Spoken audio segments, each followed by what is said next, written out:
రాజకీయంగా ఎదుర్కోలేక, ప్రజలకు ఇచ్చినటువంటి వాగ్దానాలను, వారు ఇచ్చిన హామీలను నిలబెట్టుకోలేక, వాటిని దృష్టి మళ్లించడానికి ఇప్పటికే మా పార్టీ అధినేత పైన, మా నాయకుల పైన దుమ్మెత్తు పోస్తూ ఆ కేసులు ఈ కేసులు అంటూ బనాయిస్తూ మరి ఈరోజు మా మర్రి రాజశేఖర రెడ్డి గారి యొక్క ఇంజనీరింగ్ కాలేజీలో సుమారు 6,000 పైచులకు విద్యార్థులు చదువుకునేటువంటి కళాశాల 3 దశాబ్దాలుగా ఇక్కడ ఉండి మరి అనేక మంది ఇంజనీర్లని తీర్చిదిద్ది మరి దేశానికి ప్రపంచానికి అందించినటువంటి ఘనత ఉన్నటువంటి యొక్క ప్రముఖమైనటువంటి కళాశాల, ప్రతిష్టమైనటువంటి కళాశాల ఇది.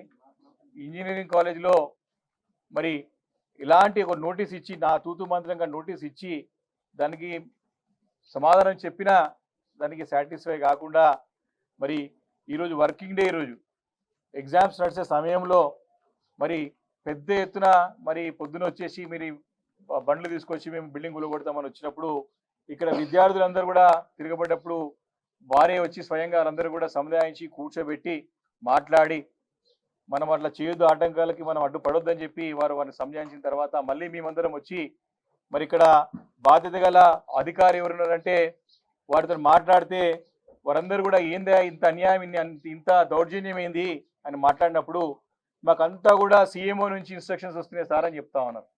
అంటే ఈరోజు ముఖ్యమంత్రి గారి కార్యాలయం ప్రజల యొక్క పాలన మర్చిపోయి, ప్రజలకు అభివృద్ధి ఫలాలు ఇవ్వడం మర్చిపోయి, ప్రజలకు సంక్షేమ ఫలాలు అందించడానిపై దృష్టి కేంద్రీకరించకుండా ఈ రకమైనటువంటి కార్యకలాపాలకి ముఖ్యమంత్రి గారి ప్రత్యక్షంగా వారి కార్యాలయం అంతా కూడా ఈ కూలగొట్టలపైన, కూల్చివేతలపైన దృష్టి కేంద్రీకరించి ఏ రకమైనటువంటి సందేశం ఈ రాష్ట్రానికి, సమాజానికి, దేశానికి ఇస్తారో ఒకసారి స్పష్టంగా అర్థమవుతా ఉన్నది. ఈరోజు జిల్లాకు సంబంధించినటువంటి శాసనసభ్యులందరం కూడా కలెక్టర్ గారికి ఫోన్ చేస్తే వారు ఫోన్ ఎత్తారు.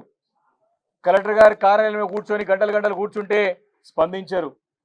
జిల్లా శాసనసభ్యులము దీనిపైన జవాబు కోరి వెళ్తే, పేపర్ వర్క్ తీసుకొని పోతే అక్కడ మున్సిపల్ స్టాండింగ్ కౌన్సిల్ సంబంధించినటువంటి ఎవరైతే మరి ప్రభుత్వం తరఫున ఎవరైతే కౌన్సిల్ ఉంటారో వారు స్పష్టంగా సోమవారం వరకు నోటిఫై అయింది ఆపని చెప్పి జడ్జి గారు చెప్పినారంటే సమాధానం చెప్పి నాదుడు కలెక్టర్ కార్యాలయంలో లేడు. ఈరోజు ఈ రకమైన పరిపాలన దుస్థితి ఈరోజు మనం చూస్తూ ఉన్నాం, బాధపడతా ఉన్నాం.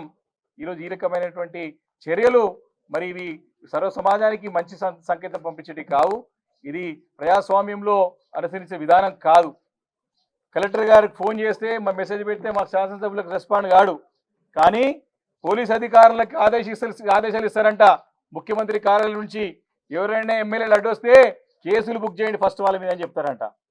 సమాధానం చెప్ప చేతగాక తూక ముడుచుకొని పోయి ఈరోజు ముఖ్యమంత్రి గారి కార్యాలయానికి పనిచేస్తూ, అది కూడా ఏం పని, కూల్చివేతలు, అది కూడా అక్రమంగా ఇలాంటి నోటీసులు ఇవ్వకుండా, దానికి సమానం చెప్పకుండా, దానిపైన ఇలాంటి చర్చ లేకుండా మరి ఈరోజు అది కూడా ఏ రోజు వర్కింగ్ డే రోజు పరీక్షలు జరుగుతూ ఉంటే వేల మంది విద్యార్థులు కళాశాలలో ఈ క్యాంపస్ ఉన్నప్పుడు రెచ్చగొట్టే విధంగా నిన్న కూడా ప్రజాస్వామ్య పద్ధతిలో ప్రొటెస్ట్ చేసుకునేటువంటి హక్కు ప్రతి ఒక్కరికి ఉంటుంది. మరి నిన్న మా శాసనసభ్యులు నిన్న అక్కడ మల్కాజ్గిరిలో ధర్నా చేసి కమిషనర్ గారికి వినతి పత్రం ఇస్తే వినతి పత్రం ఇవ్వడం కూడా పొరపాటేనా? పోయి పోలీస్ స్టేషన్లో కేసు పెట్టిన కేసు బుక్ చేయడమేనా? అంటే గతంలో మీరు 10 సంవత్సరాలు అధికారంలో లేనప్పుడు మీ మీద కేసులు పెట్టినామా? ఒక్కసారి ఆలోచన చేసుకోవాలి. అలాంటి ఎన్ని కేసులు అవుతుండే ఇప్పటివరకు? కాబట్టి ఈ రకంగా దిగజారినటువంటి పరిపాలన రాష్ట్రంలో కొనసాగుతూ ఉన్నది ఈరోజు. కాబట్టి దీన్ని తీవ్రంగా మేము బీఆర్ఎస్ పార్టీ తరఫున మేము తీవ్రంగా ఖండిస్తూ ఉన్నాం. ఈరోజు హైదరాబాద్ నగరంలో, తెలంగాణ రాష్ట్రంలో ఎక్కడ నిర్మాణాలు జరగనట్టు, ఎక్కడ కూడా ప్లానింగ్ ప్రకారం ప్లానింగ్ ప్రకారం కాకుండా మరి వైలేషన్ చేసిన బిల్డింగ్ లేనట్టు, కేవలం మా శాసనసభ్యుడి యొక్క బిల్డింగే దొరికినట్టు, అధికార యంత్రాంగం అంతా కూడా చిక్కనే ఉండి దాన్ని కూడా పద్ధతిపరం కాకుండా ఈ కూలగొట్టే జరుగుతున్న ప్రయత్నం ఏంటంటే దీని స్పష్టంగా దీని ప్రజలు అర్థం చేసుకోవాలి. ఒక్కసారి ఈ యొక్క చర్య ద్వారా ఏ రకమైన సందేశం ఇస్తారో అర్థం చేసుకోవాలా. ఎవరు వచ్చినా కలుస్తానని ముఖ్యమంత్రి గారు అంటారు, మరి కలవనీకి రాకపోతే ఈ రకమైన చర్యకు పాటుపడతారా మీరు అని ప్రశ్నిస్తా ఉన్నాం. ఈరోజు మేము ఏం జరుగుతుంది ఈరోజు రాష్ట్రంలో నిన్న కూడా చూసినాం, మరి అంతకుముందు చూసినాం. ఈరోజు రకరకాలైనటువంటి తప్పుడు హామీలు ఇచ్చి, అమలుగాని హామీలు ఇచ్చి ఈరోజు ప్రజలని ఇబ్బంది పెట్టుకుంటా, ప్రజలని తప్పుదో పట్టించి ఈరోజు 100 రోజుల దగ్గరకు వస్తా ఉన్నాయి కదా ప్రజలు అడుగుతారని చెప్పి ఇలాంటి చర్యలకి కక్షపూరితమైన చర్యలు తీసుకొని మరి మా పైన మా పార్టీ నాయకుల పైన మా ఎమ్మెల్యేల పైన కక్షపూరితంగా వ్యవహరిస్తూ కలవాలి సమయం వచ్చినప్పుడు ప్రజా సంబంధం వచ్చినప్పుడు తప్పకుండా కలుస్తారు, మాట్లాడతారు, వేదికలు ఉంటాయి, అసెంబ్లీ ఉంటుంది, రకాల వేదికలు ఉంటాయి, మాట్లాడతారు. కానీ ఈ రకంగా కక్షపూరితంగా గతంలో ఇదే పార్లమెంట్కి గతంలో ఇక్కడ మా మర్రి రాజశేఖర రెడ్డి గారు పోటీ చేశారు, అప్పుడు ఇదే రేవంత్ రెడ్డి గారు ముఖ్యమంత్రి రేవంత్ రెడ్డి పోటీ చేశారు. ఆ రోజు దురదృష్టం కొన్ని ఓటుతో మా అభ్యర్థి ఓడిపోయినప్పుడు ఎమ్మెల్యే గెలిచాడు మళ్ళీ. కానీ అవన్నీ కూడా కక్ష పెట్టుకొని ఒక హోదాకు హుందాతనంతో ప్రవర్తించాలి. ముఖ్యమంత్రి అయినప్పుడు ఒక బాధ్యత గల వ్యక్తి ఉన్నప్పుడు హుందాతనం రావాలి, ఆ కుర్చీకి గౌరవం తీసుకురావాలి.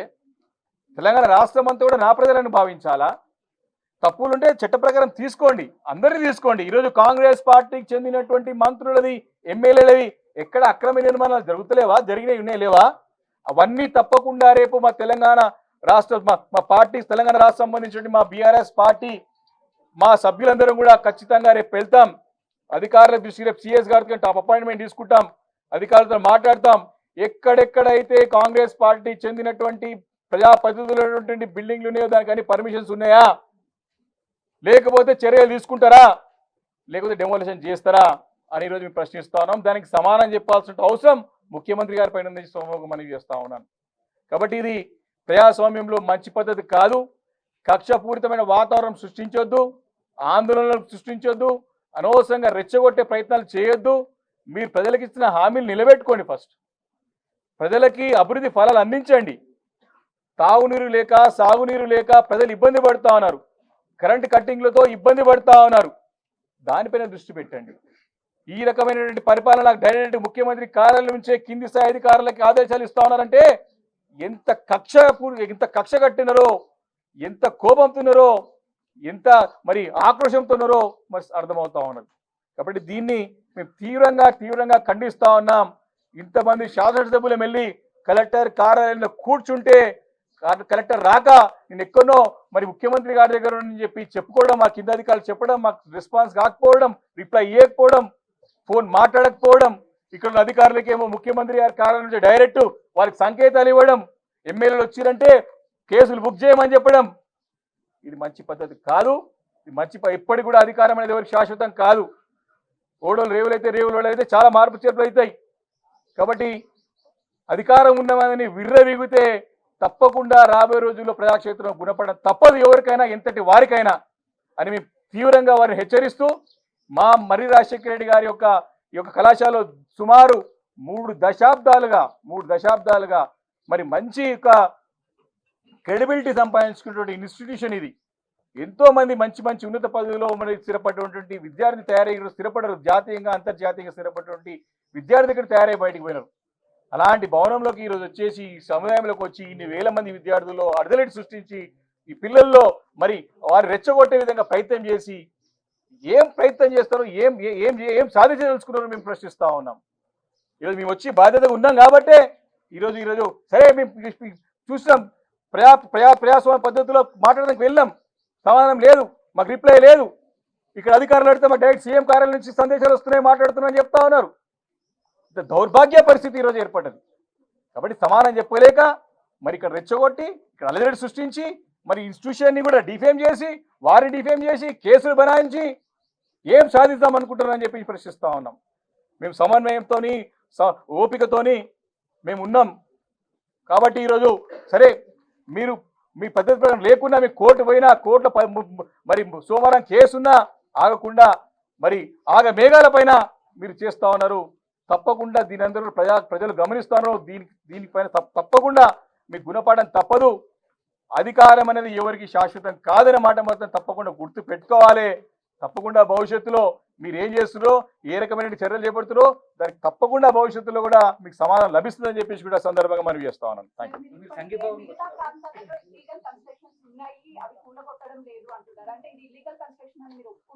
మీరు పద్ధతి ప్రకారం పోతలేరని చెప్తున్నాం. పద్ధతి ప్రకారం పోతలేరు, వైలేషన్ ఉన్నది ఏమి లేవా?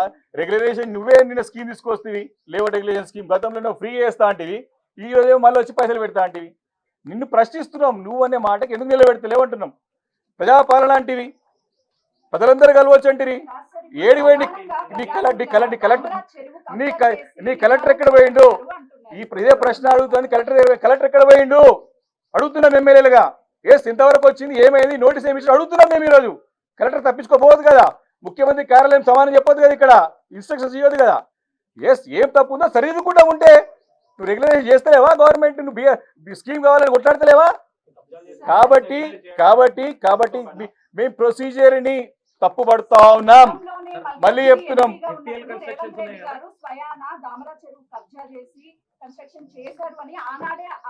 రేవంత్ రెడ్డి గారు ఏం ఊరది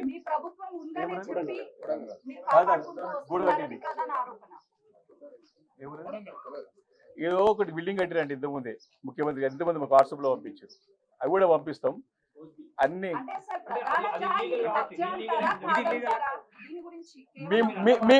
మేము అదే అడుగుతుంది, కలెక్టర్ గారు పోయినాం, కలెక్టర్ ఆన్సర్ ఇవ్వాలి కదా మాకు.